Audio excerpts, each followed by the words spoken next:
Singapore's core inflation, which excludes accommodation and private transport, has eased to its lowest since December 2015.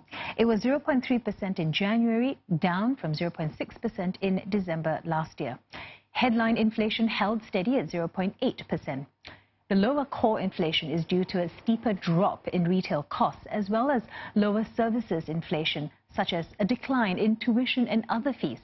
Now, it's also due to changes to the weighting of the consumer price index.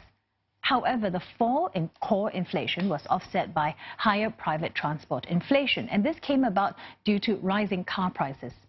Accommodation costs also went up as housing rentals picked up after more than 5 years of decline.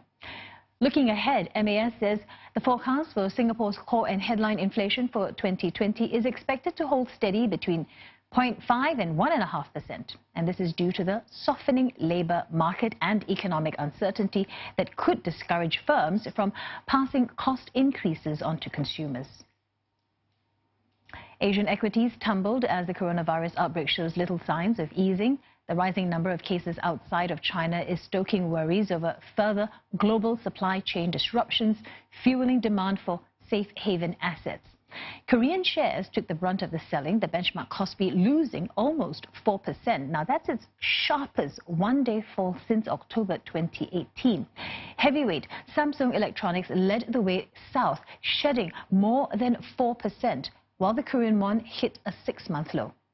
Korean Airlines and Asiana Airlines both dropped more than 6%, and they've announced plans to suspend flights to Daegu, the country's 4th largest city with the largest number of coronavirus cases. And in the flight to safety, on worries that the worsening epidemic will dent global growth, the yen has been left behind, although gold is gaining ground. Crude is also down, with investors worried that demand for oil will be hit. European markets have also come under selling pressure at the start of this new trading week. Italian shares among the hardest hit following the 4th fatality from the outbreak. The FTSE MIB down by more than 4%. FTSE in London, CAC in Paris and DAX in Germany, as you can see, they're all down by more than 3%.